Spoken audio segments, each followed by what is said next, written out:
मुंबईत आज मनसेचा महत्त्वाचा मेळावा पार पडणार आहे। गोरेगावच्या नेस्को सेंटर इथे 10 वाजता हा मेळावा पार पडतोय।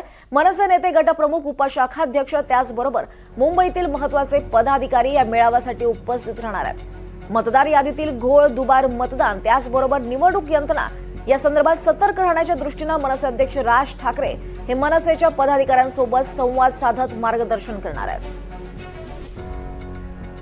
दरम्यान या मेळाव्यासंदर्भात मनसे नेते अविनाश अभ्यंकर यांनी काय म्हटले आपण पाहूयात।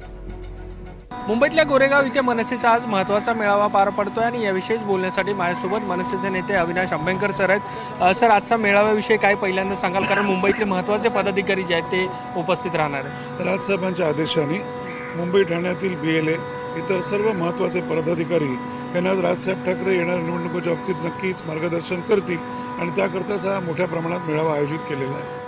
सर, एकीकडे मेळावा हा पार पडतो, दुसरीकडे आपण बघतो की दोन्ही ठाकरे बंधू जे आहेत ते कौटुंबिक दृष्ट्या एकत्र आलेले आहेत। कौटुंबिक युती झालेली तर आपल्याला पाहायला मिळते।